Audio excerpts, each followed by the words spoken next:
by faith that God was there because I trusted him, and I've had a life experience that tells me he is, even though I can't feel him or do the work required to reach out.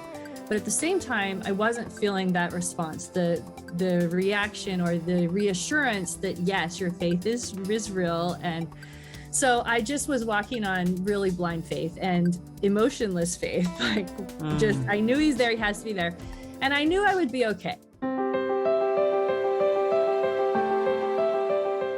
Welcome to Stories of Hope in Hard Times, the show that explores how people endure and even thrive in difficult times, all with God's help. I'm your host, Tamara K. Anderson. Join me on a journey to find inspiring stories of hope and wisdom learned in life's hardest moments. My guest today is an award-winning author, including the Gold in Forward Indies Book of the Year and LDS PMA Praiseworthy's top award for romance. She has more stories circulating in her brain than can possibly be told. She discovered her passion for England while kayaking on the Thames near London as a young teenager. Her history is her main jam, and her literary heroes include the greats Jane Austen and Charles Dickens.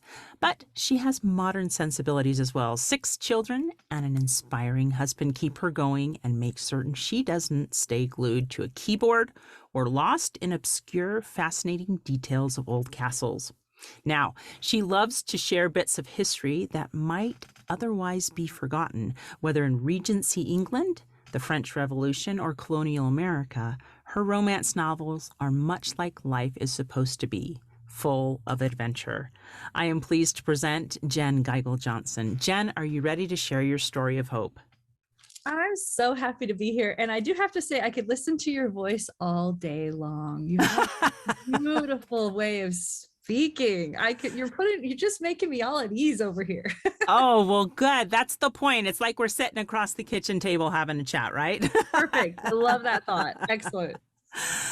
Well, I have to just ask a little bit of a probe into this story of you discovering England kayaking on the Thames. What in the world is that about? Seriously. Oh, it's just so fun. When my dad worked in a job that transferred him all the time. So I'm one of those people that moved a lot as a kid. And one of the places we got to be for about a year and a half was England, outside of London. And they put us up in this rental home that was like a mini English estate. So it's like a normal size house, but had this yard that backed up to the Thames River.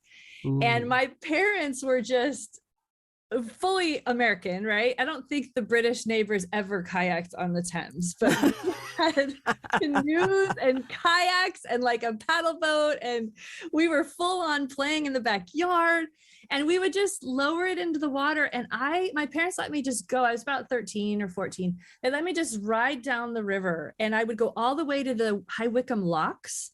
And the locks are a system of, leveling of water so big boats can come in and out. And I would lift my kayak out and drag it along the grass and put it in past the locks and just keep going.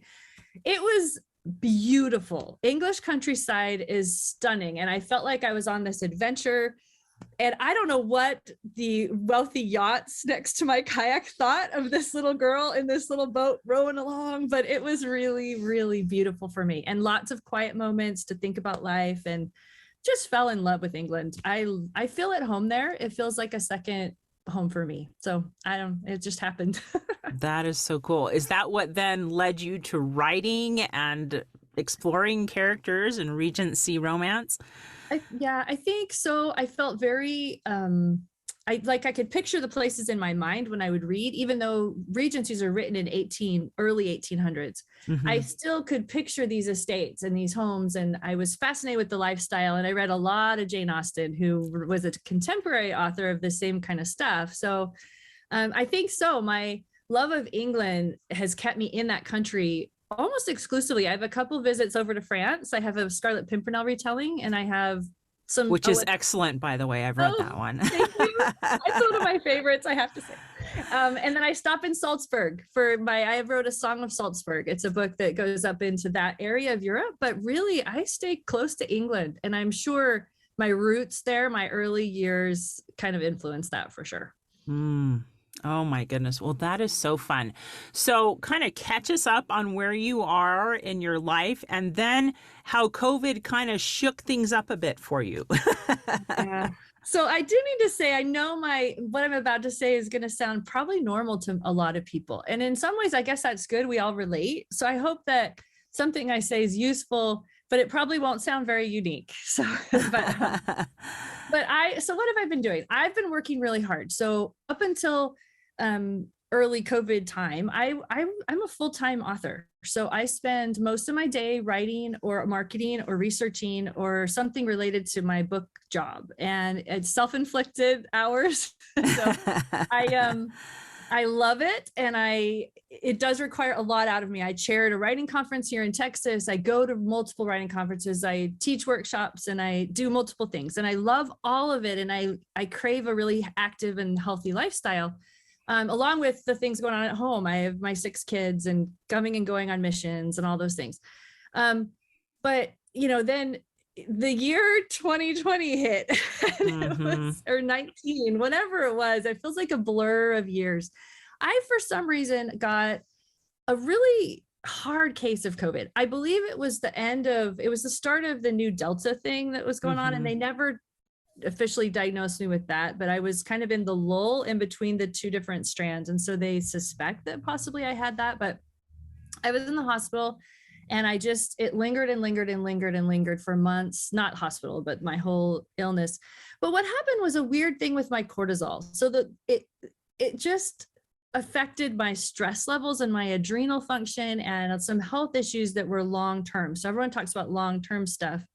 And it was really tricky because I have found, and I couldn't keep up my normal pace of things because I would react with a high stress response that everybody feels stress, but this was like, I don't know what, like stress on steroids, really literally probably on steroids, like literally spiked. So the smallest things would just feel so hard. And like, I just had to I had to push through some book deadlines because the deadlines are deadlines. And I had both my darling daughters get married the same weekend that summer. Oh gosh, of course you did. And I had my son go on a mission 3 weeks later to Ethiopia, and some significant family stuff going on with the extended families it's just personal stuff. And it was all this, everything at once, and really, really hard to do the normal life. And then I had some really wonderful but stressful things to accomplish in addition to like my normal 40-hour a week writing stuff that I take on because I loved, right? So anyway, that was my an explanation of what I was feeling. It was the oddest thing, and I'm still dealing with it right now, not as strongly, but it was the oddest thing in the world to just wake up stressed, to have a normal conversation with someone where I'm feeling perfectly fine, and then the tiniest little trigger, and all of a sudden I've got tight chest and I can hardly breathe, and I'm like, it's stress, like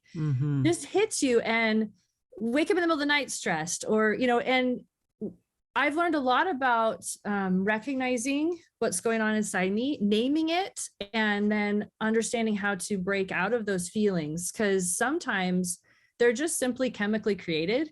And your mind, though, looks for a reason for you to be having this feeling. And so all kinds of stuff. Oh, I'm stressed because of this, but really I wasn't really stressed because of that. I was stressed because my body is just feeling stress. So it was interesting, the cycles that your brain does too. And as I tried to like quiet the mind, it's remarkable to me the things that swim back in like a massive cycle of stress that your mind just sort of deals with or thinks about, that you don't even realize are affecting you and your positivity and your happiness. And oh, it's tiring even thinking about it. Oh, it sounds like it. No, that is so interesting, because I know that I had COVID a couple of times, and it triggered an inflammatory response in me, which it sounds kind of similar to your, but mine, it triggered my chronic migraines. And so I totally understand. It's interesting how COVID kind of hit and miss on different people, and it affected some super dramatically and some like not at all, you know?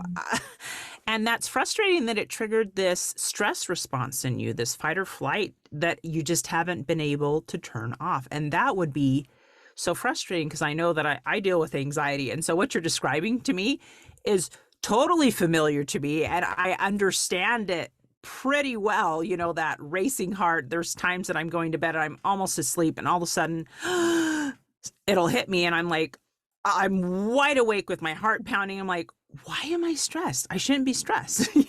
So I hear you and I feel you. And so I would love to hear, I know you mentioned that naming it and trying to do some meditation techniques have been helpful, but I'd love to hear the things that you have found helpful to kind of get that stress response to calm down, because I think we live in a world where we're all dealing with constant stress. And any tips you can share are most welcome, especially how you involved God in it, because I'm sure there were some lengthy conversations in there with God going, hello. What is this? What is exactly? Yeah. So, okay, a couple things. Where to start? There's some really fun things I'd love to share. So the interesting relationship with God, it was a frustrating thing happened. I was in the hospital, and you probably remember, those of you who had this happen, when you have COVID, your brain kind of shuts down. You don't think clearly. You have just really a fuzzy brain. I remember them asking me over and over again what my birthday was. And they would say, oh, it's just normal protocol. We're supposed to ask your birthday every time we come in the room.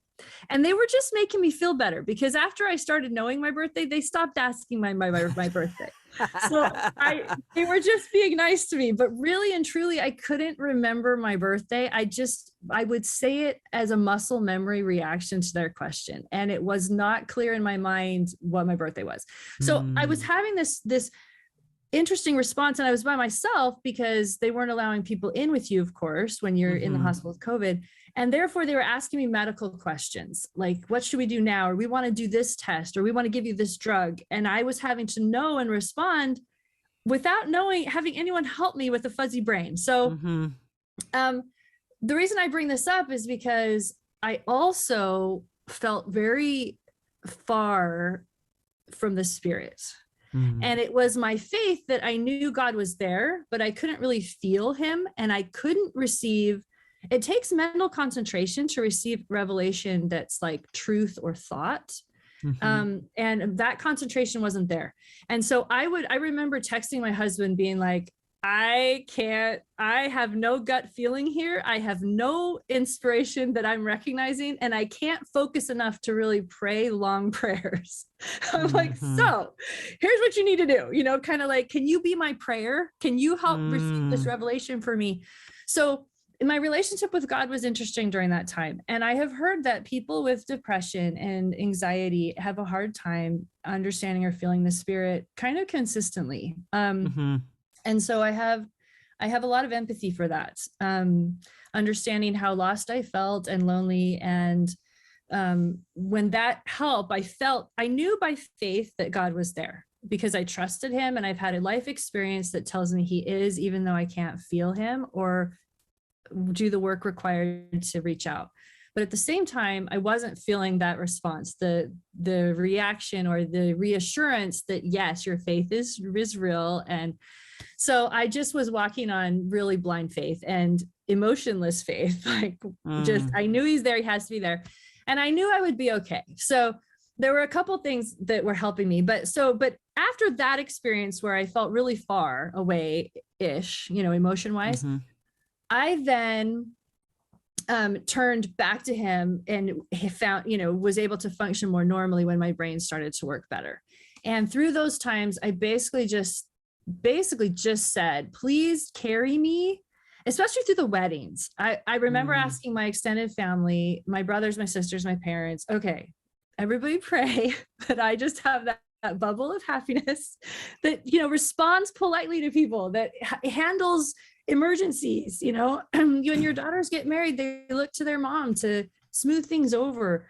A mom at a wedding is the invisible proactive device. I don't know what else to call it. Like, Mm-hmm. you know, she's just back there putting out all kinds of fires and smoothing things over. And so I felt direct response to those prayers. And I had my cute nieces and nephews telling me they're praying for me. And I had all that, I call it the bubble of the spirit that just shields you from some of the sharper things that might be coming. And I was able to respond and function and meet book deadlines and all those things because I just basically said, I have these things that have to be done. I care a lot about all of them and I am unable to do it. And, you know, this is where I just need someone to help and step in. So Heavenly Father did as he does. And I was so grateful. The weddings went great. And I was gifted with a revelation that just focus on the joy. There's a lot to see. And this has carried over through the rest of my life living. There's a lot to see. Everything around you that you can pick and choose what your focus is. And with a wedding, just like life, there's crazy things that happen. There's emergencies. There's people upset. There's contention. There's stress. But there's so much joy. And the revelation I received was just focus on the joy. And I realized, you know, they're going to get married. Mm-hmm. That's the only thing I care about here. Mm-hmm. And there was so much joy. The little things didn't matter. You know, it was just everything else just fell away. And that is just a life lesson that I've carried. One of the, you know, one thing I'll talk about too, if you're interested in these tips and tricks is it's just a lot about thought control as well. There's not much you can do about body chemistry besides the health things that you need to do to make yourself healthy. But while working on the physical side of you, the mental side can really help counteract some of this stuff. And one of them is, you know, positive mantras, positive focuses, a positive shift. And one of mine now, because of my experience with the weddings, is just focus on the joy. There is joy everywhere. And it's a gift. And it's also a right in a way. We get consequences for actions, and some of them are there waiting to be utilized, and maybe we haven't noticed them or keyed in or welcomed them, but joy is available, and it's one of those things that we should just grasp onto. So that's one of my mantras. But anyway, long answer to your short question. God has played a huge role, and he still is. And I feel like as a very independently minded person, sometimes we get placed in situations where you can't do it on your own. And it's a great life lesson that's when you reach out and understand. And I think God approaches us in the ways that we most can relate to and understand. So he knows I'm independently minded. So often he'll give me my to-do list or my directional point, as well as I always need like the cozy, warm blanket feel too. So I feel like I'm still here. I love you. And this is what you need to do. And I'm comfortable with that. And he knows that. And we just have worked out this good little way of being.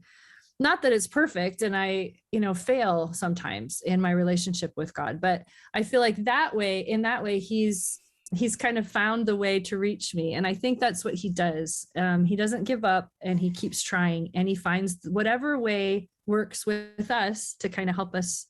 Anyway, so that's what he did through COVID. I think he just reminded me I'm here, even though you can't feel me. When I knew nothing, I just knew by faith he was there. And then he's kind of eased me along as I try to recover through this. But in some ways I feel a little sheepish because I do know how many people have experienced way more than this through COVID. They've lost loved ones, and they've had debilitating hospital stays and total life change where they no longer can work. And my schedule's just been cut way back. The next thing I was going to mention is there's no need to plow through everything that you had planned when you're hit by something that's making it really hard. I had to get through the book deadlines. I obviously wanted to help my daughters get married and send my son off on a mission.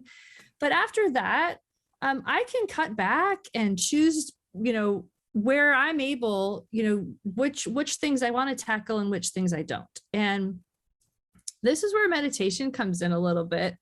I feel like meditation and prayer and scripture study all serve the same purpose. And I feel like there's a lot you can learn, and they do the same thing to your brain also. But earlier this week, I was doing a 5-minute little meditation thing, because I'm not very good at meditation. I know some people do it for a long 30 minutes or something, but I can just do about 5.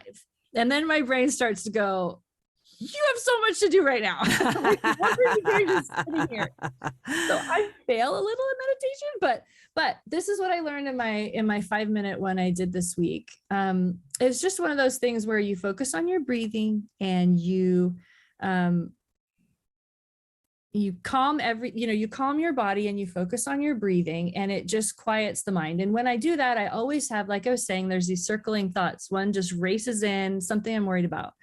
And I realize, oh yeah, I am worried about that. Yep. It's been bugging me. Yep. Oh, here's another one. And it's really, it's revealing the thoughts that try to enter a quiet space in your mind. You realize which ones are repetitive and which ones you don't need to worry about so much anymore. And so they would come in and I would, try to quiet my brain and just say, nope, I'm only thinking about breathing right now. And I do, this 5-minute meditation. Well, a part of the meditation, once you're breathing for a minute, asks you to remember a time that day where you felt that joy. And I don't remember what word the meditation used, but in my head, it was that joyful feeling or that happy feeling that you want to be in your life. Mm-hmm. And I was expecting, because I was in a work-minded mode, I was expecting to think about a book launch or a good review or a fun release. And it was just my kids. And I remember, I don't want to cry about it, but I remember just a thought about my daughter's really happy face. And when I had done something really fun for my son and I had met their needs in a joyful way. And it was very moving and cool for me to remember some of my greatest joys are my children, and they're right here and they're growing up. Soon I will have 2 children of my 6 living with me instead of all 6. And so anyway, it was really cool to realize through the process, I can shift out and push away those negative, pointless worries that repeat themselves. And I can focus on the ideas that come when I ask myself, what are the things that bring you joy? And focus on those things. And it helps with my stress. And this is something I didn't have to worry about. I know I was probably feeling all these things, but when you're perfectly healthy, you can handle a lot. And when things start falling apart, you need to be more aware of how these things are affecting your whole body makeup. So anyway, long story short, there's a lot you can do with thought control. Meditation does help. I think that and scripture study and prayer all work together and can serve the same purpose. And it's a way to receive revelation because you're quieting a lot of the noise. So that's just an exercise I did this week that helped me recognize I can do more things with my children and feel that joy and have that be more constant in my life. And I thought I was already doing things with the children, but I realized it's a blessing. There's so many more things I could do. And I thought in that instant of little, just personal things that the kids would have liked that I did or done, or I would have enjoyed with them. So. Oh, I love that. Now, do you use a specific app when you meditate, or what do you use? We're going to take a quick break, but when we get back, we'll have more lessons, tips, and things you can apply to your life. Stay tuned. How many of you out there feel like your life is chaotic, crazy, and completely awful compared to the norm? What if I were to tell you you are normal for you? I'm so excited to tell you about my book, Normal for Me, Learning to Love and Accept Life's Detours with God's Help. This book took me 10 years to write, and I share 20 years worth of lessons learned in my life detours, including being in a car accident and having 2 of my children diagnosed on the autism spectrum. In this book, I share the secrets of how I made it from despair to peace with God's help. I talk about being a zombie mom, living in survival mode, learning true faith, and how I debunked the myth that God doesn't give you more than you can handle. Normal for Me also includes a bonus diagnosis survival guide at the very end of the book, in which I share 12 tips to survive and thrive in tough times. So, what are you waiting for? Grab your copy of Normal for Me today on Amazon or on my website, TamaraKAnderson.com. Now, do you use a specific app when you meditate, or what do you use? I have never found one that I would just wholeheartedly recommend across the board. I love them all. They're great. I've dabbled here and there. I don't like to pay for this kind of thing. So I think right? it's not very fair, I guess, for people who spend time and energy creating product. But I have a specific meditation need also. I like the ones that focus me towards God, that don't ignore guilt and that don't ignore areas to improve. I don't like criticizing myself, but I welcome change. I welcome repentance. So I have very specific needs, and I haven't found an app that like caters to my belief in the gospel as well as everything else. But this one, what was it? I don't remember. That's okay. That's okay. I was just curious. But I love, and I'd love to pull on a couple of those things that you talked about. First, when you were in the hospital and you couldn't think clearly, I love that you text your husband and said, I need you to be my prayer. You know what I mean? Often we hit points in life where we need other people's help. And I love that you were able to reach out to your husband then, and then asked your family for prayers as you were getting ready for the wedding and still just physically not feeling 100%. And your stress levels your cortisol was super high. And so I love just the idea and the reminder that we're not on this journey alone. Not only do we have God on our side, but God puts people in our path that love us and that are so willing to reach out and help us and pray for us if we're willing to ask. And I think sometimes it almost takes swallowing your pride to say, can I get some prayers? You know what I mean? It's true. It's so true. Yes. Yeah. So I loved that. I loved how you talk about giving yourself space and acknowledging the thoughts that pop in while you're meditating, and then dismiss them and focusing on joy and being grateful for the people that you have in your life. Because often if we really pause and think about the people who bring us most joy, it's family. Yeah. Family or super close friends. And our interactions with them are the most meaningful, right? That's what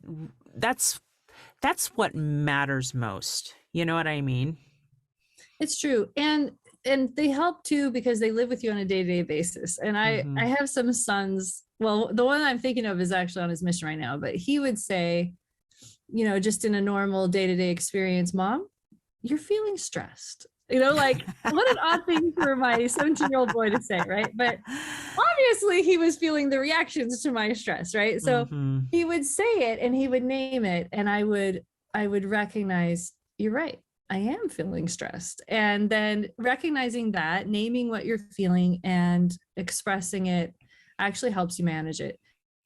And I thought that was very intuitive of him, but I think family can help with that. And me telling my family, I am feeling these things.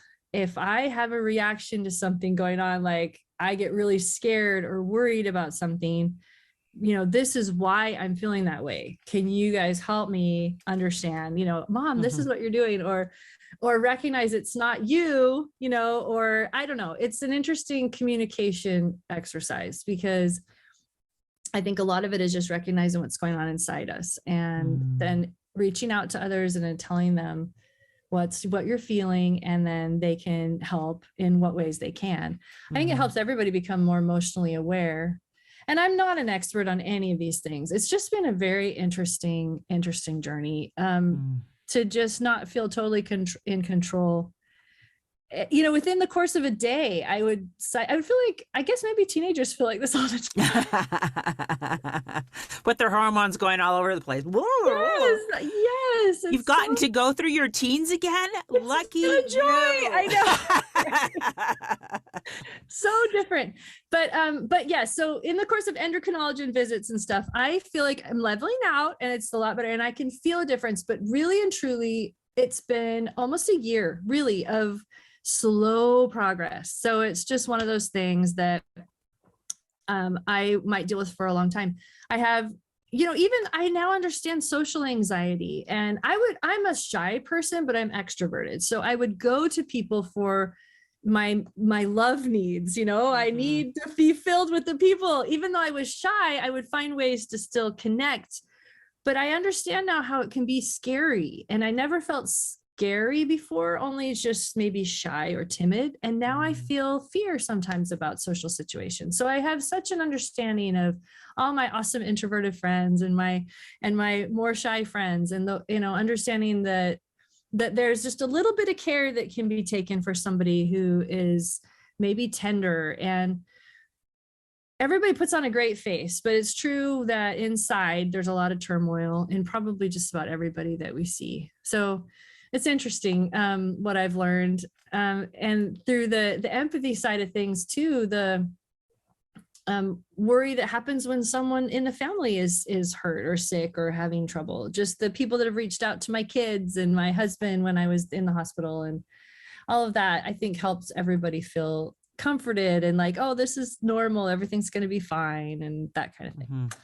Anyway, so you're right, the people around us matter, and we can be that person. And I have gained a lot of empathy in that way. And just to know that there are sometimes our normal answers of just pray or just read your scriptures or the Spirit will help you, don't always work in the way that people wish they would. And so saying keep going even though you're not seeing a response right away, or push through, or a new understanding of endure to the end, or God will reach you, but it might be in a way you're not expecting, or look for the joy and see the miracles that aren't always the cookie cutter versions of them. They're unique to you.